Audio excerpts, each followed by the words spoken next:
What really happened? Was it planned? Was there a cover-up attempt? And was it legal? Inquiring minds want to know. Hey everybody, how's it going out there? I'm doing this video more so for a couple of the guys out there like Cineric77, Super C Richards, and Troy 5690. You know, two of those guys actually were winners in my contest, and Cineric, I sent him a stove, and I've sent a couple of these stoves out to other people. So this is just kind of something to make sure so everybody kind of knows how these work. I know there's a ton of videos out there about alcohol stoves and stuff, but since this is something that I built and I've given out to people, I just want to make sure that I cover the bases of how it actually works. Those Venom stoves, my version of the Venom stove that I've seen out, this basically is the same thing, only I have just shrunk it down in size to use with smaller pots.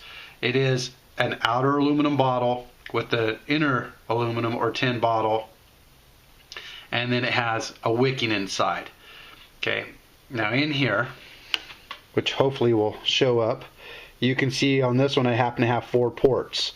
Most of them, the ports have been cut in at the bottom. I've also, in some of them, I've added ports halfway through on the inside.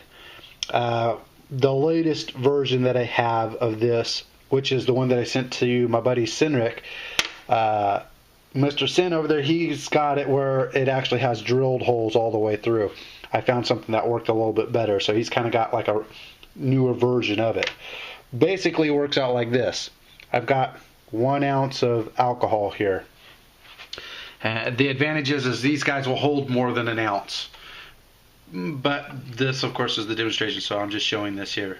And this is actually more than what I really need for this, but I'm going to do a whole cook time on this one, so bear with me. Here you can see, hope you can see that movement in there. That's the fluid. You just kind of let it sit for a little bit, and the smaller ones of course work much quicker. The larger ones, it takes a little bit more time. It needs to saturate and soak all the way in. Set your pot on top. I'm using this Imusa mug because this is the same thing I sent to you, the mug itself anyway. This is the same thing I sent to Cineric, so I want to make sure that you know, he has the opportunity to see how it works. And the lid I just recently got.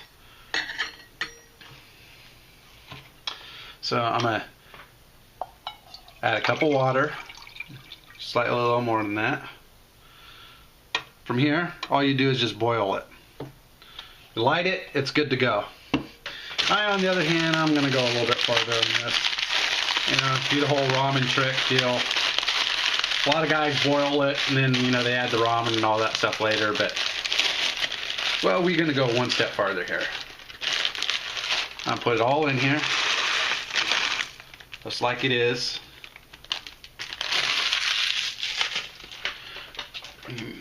Mash it down in there just a little bit.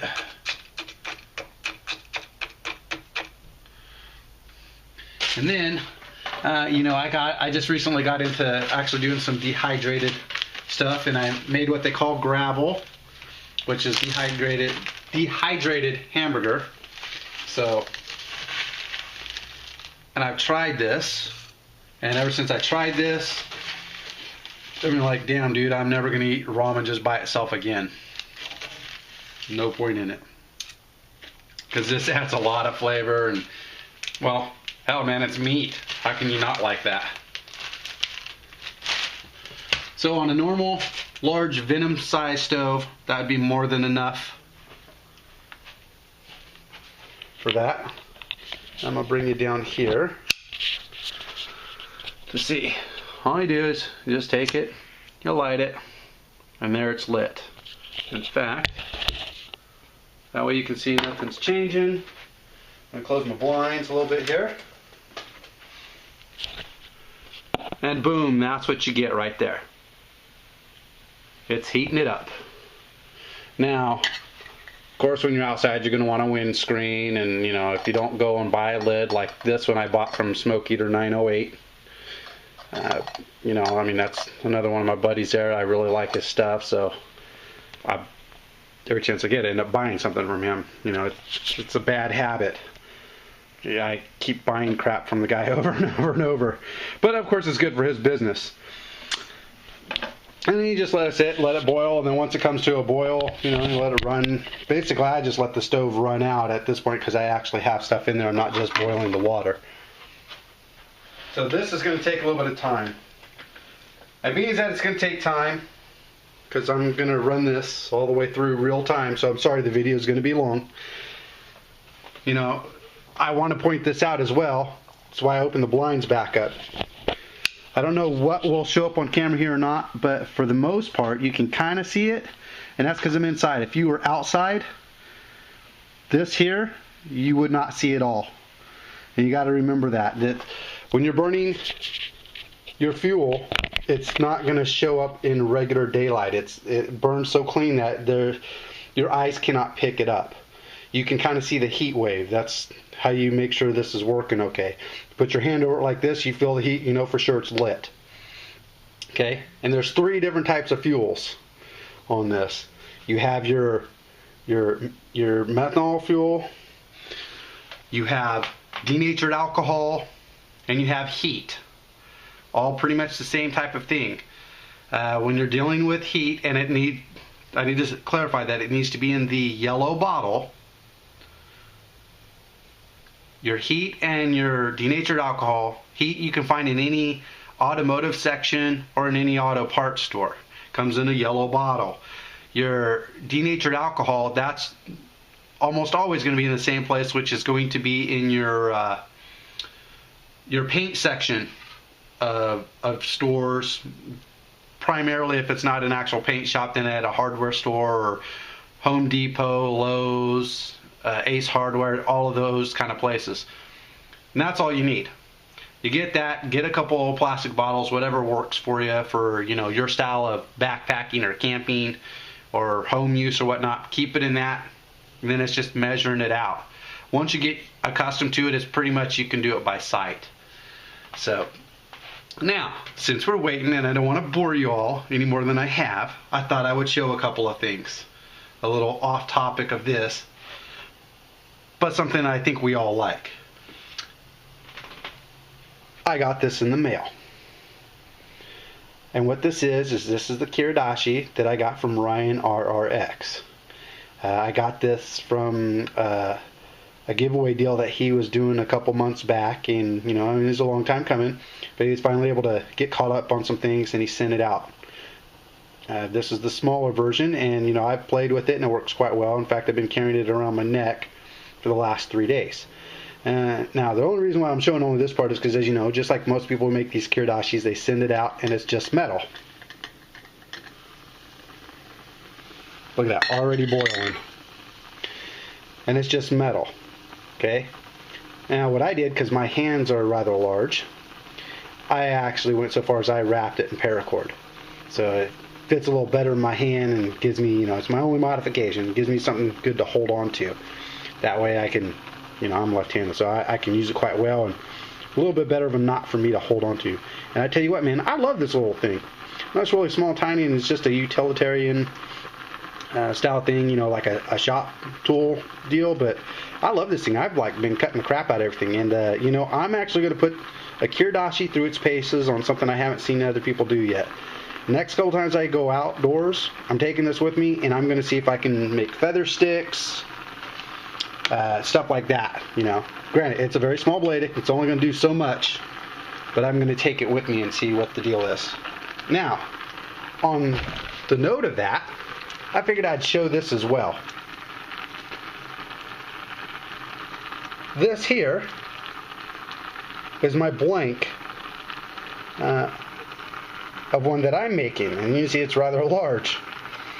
And what I did was I made sure that it had a nice little inline curve here for your hand. This is still quite fat here at the back, and then as it slides up here, you can see where this is, and the reason being is so it can sit like this, and you've got like a little thumb ramp here to hold on to. Okay, it gives you something to really push down on, but yet at the same token, if you're going to ride with your finger, see how that sits? It's got really good so it hits in the back of your hand, the palm of your hand, so you can really run it razor style. And I'm doing a chisel grind on it, so it's going to be set for right-handed. I'm actually making that one for someone else. I'm not going to say who yet because it's kind of a surprise. I'm making it for the person who sent me the piece of metal. And, you know, I haven't done anything with it in quite a long time, so I need to get on the ball. But I've finally been able to get some work done. You know, and some hand grinding and stuff like that. So I just wanted to share that with y'all and show you guys what I got there and what's going on and how that's working. So here we are at the other part I wanted to share with you guys. This is brought to a full boil, and this is done and taken care of. Okay. Now, most of the time you're supposed to add roughly about 2 cups of water to your ramen. I only add about a cup to a cup and a half, and the reason being is because otherwise there's just too much water unless you're going to drink it all and all that stuff. You know, I want it more for the noodles itself.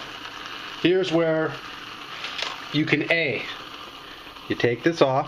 In fact, let me close the blinds again, because as you see, it's still coming up around the side. You can take this off, and this is what will happen. You will see it will burn. Now, in doing so, you darn near cannot blow it out. You either let it burn out, or in this case, as you can see, you leave your pot on and that's all there is to it, and it's out. And that's all you need to do. For the most part, you're pretty well done. I'm going to take this, I'm going to let this sit for a few minutes. I'll put the lid back on it, you know, and let it do its thing. Rehydrate just a little bit more. It's got all the heat.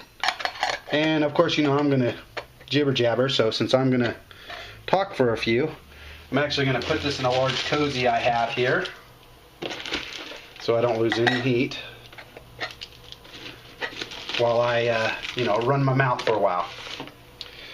So as far as stove goes, that's how the stove works. Pretty simple, pretty easy, and that's all there is to it. You know, you just let it go.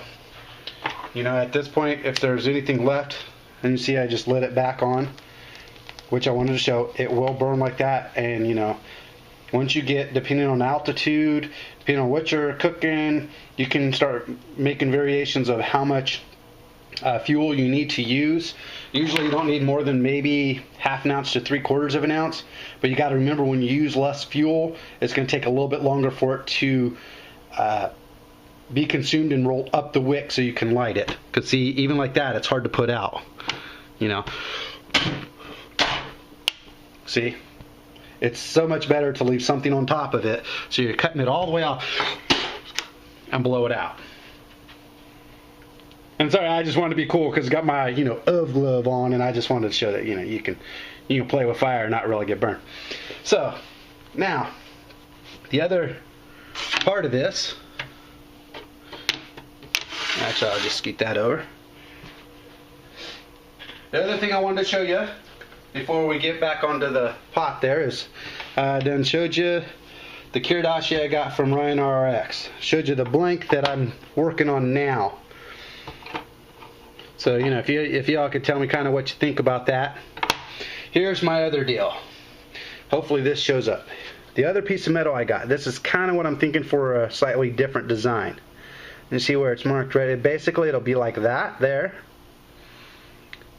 So that, you know, when you're holding it, it's kind of like this. I'll have this rounded off some. So it's almost more like Wharncliffe style. And I know this comes to a point, but that's just because it's rough. Basically, where the red line is where it needs to be. And keep in mind, you know, those who don't build knives or anything, or learning like I'm learning, you know, it's very difficult when it comes to a point like this. You kind of need it solid for, you know, when you start grinding this down. This is just going to become too thin and brittle and break off. So that's why it has this design. So I'm either looking at this or looking at this, and same thing, this here will probably be pinched off right there. So I'm kind of wondering what you guys think. You know, give me a little input what you think on the style, which one you think looks a little nicer. The one that's laying there on the table, I already made a template of that so I can reproduce that one.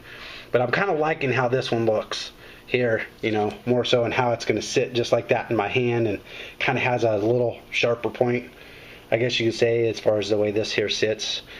You know, and this, of course, I'm going to put a left-handed chisel grind on it because, well, this one's going to be for me. So, alrighty, one last look here, just for show and tell. Put on the glove because this it's hot, so y'all can see.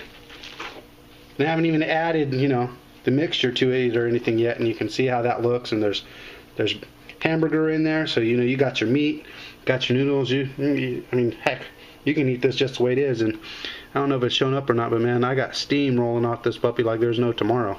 So, really, really good. All right, everybody, thanks for joining me. This is Scott, your man, coming at you straight from the Lion's Den, and we're out.